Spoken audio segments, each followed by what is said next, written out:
ইসলামের ইতিহাসে কিন্তু এমন দুজন ব্যক্তিত্ব আছেন যাদের পথটা দেখতে হয়তো ভিন্ন মনে হতে পারে, কিন্তু লক্ষ্য ছিল একটাই, শান্তি আর ন্যায়। আর তারা হলেন আমাদের প্রিয় নবীজি সালামের দুই নাতি, হজরত হাসান রাজি আর হজরত হুসেন রাজি। চলুন আজ তাদের জীবন আর আদর্শের মধ্যে যে একটা দারুণ মেলবন্ধন আছে সেটাই একটু জানার চেষ্টা করি।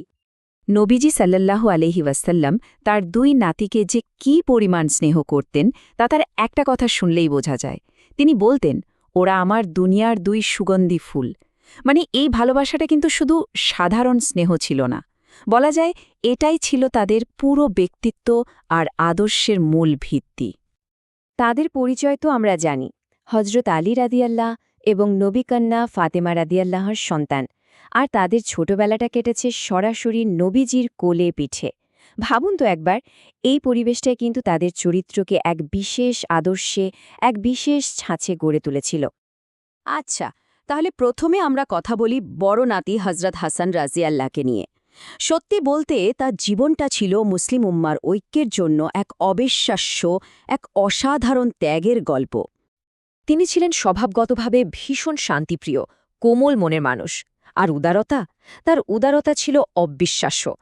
এমনও শোনা যায় যে তিনি নাকি একাধিকবার নিজের মোট সম্পত্তির অর্ধেকই মানুষের মধ্যে বিলিয়ে দিয়েছেন। আর তার চরিত্রের এই গুণগুলোই কিন্তু পরে তার সেই ঐতিহাসিক সিদ্ধান্তের পেছনেও কারণ হয়ে দাঁড়ায়। আর তার জীবনের সবচেয়ে বড় দৃষ্টান্তটাই হলো এই ত্যাগ। কি সেই ত্যাগ? মুসলিমদের মধ্যে যেন কোনোভাবেই যুদ্ধ বা রক্তপাত না হয়, সেই ঐক্যটা ধরে রাখার জন্য তিনি খিলাফত মানে মুসলিম বিশ্বের সর্বোচ্চ শাসকের পদটা বিন্দু মাত্র দ্বিধা না করে ছেড়ে দিয়েছিলেন। ভাবা যায়? কারণটা খুব পরিষ্কার, তার কাছে ক্ষমতার চেয়ে উম্মার শান্তি, উম্মার ঐক্য অনেক অনেক বেশি দামি ছিল। তো এটা গেল হজরত হাসান রাজিয়াল্লাহের কথা। এবার আসা যাক ছোট নাতি হজরত হুসেইন রাজিয়াল্লাহের দিকে। তার জীবনটা আবার অন্যরকম, একটা আদর্শের গল্প। তার জীবনটা হলো সত্য আর ন্যায়ের জন্য এক অবিচল সংগ্রামের উপাখ্যান, যা আজও এত বছর পরেও মানুষকে ভীষণভাবে অনুপ্রাণিত করে। হজরত হুসাইন রাজিয়াল্লাহ ছিলেন নীতির প্রশ্নে একদম আপোষহীন।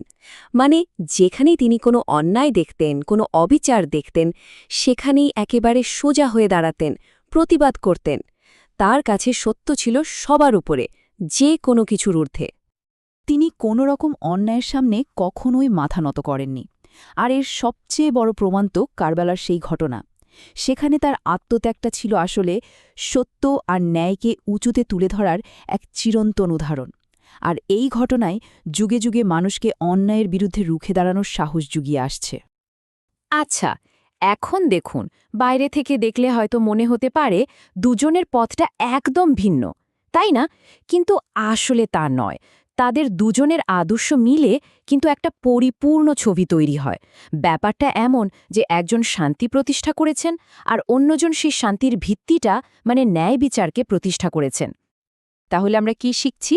দেখুন, হজরত হাসান রাদিয়াল্লাহু আনহা এর জীবন থেকে আমরা শিখি ঐক্যের জন্য কতটা ত্যাগ করা যায় তার মহত্ব। অন্যদিকে হজরত হুসেন রাদিয়াল্লাহু আনহা এর জীবন আমাদের শেখায় যে সেই ঐক্যটা অবশ্যই সত্য আর ন্যায়ের উপর দাঁড়িয়ে থাকতে হবে, কারণ ন্যায় ছাড়া শান্তি বা ঐক্য আসলে মূল্যহীন।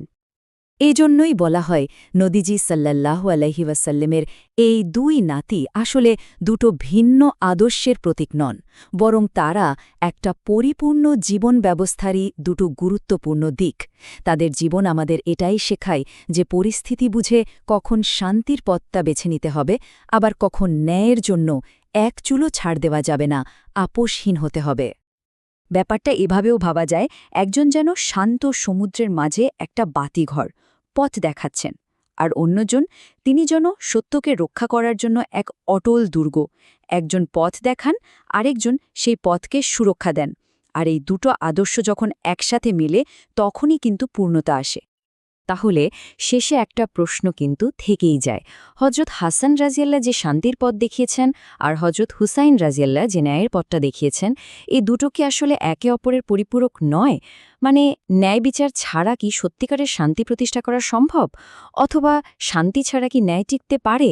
এই ভাবনাটা কিন্তু আমাদের সবার জন্যই রইল।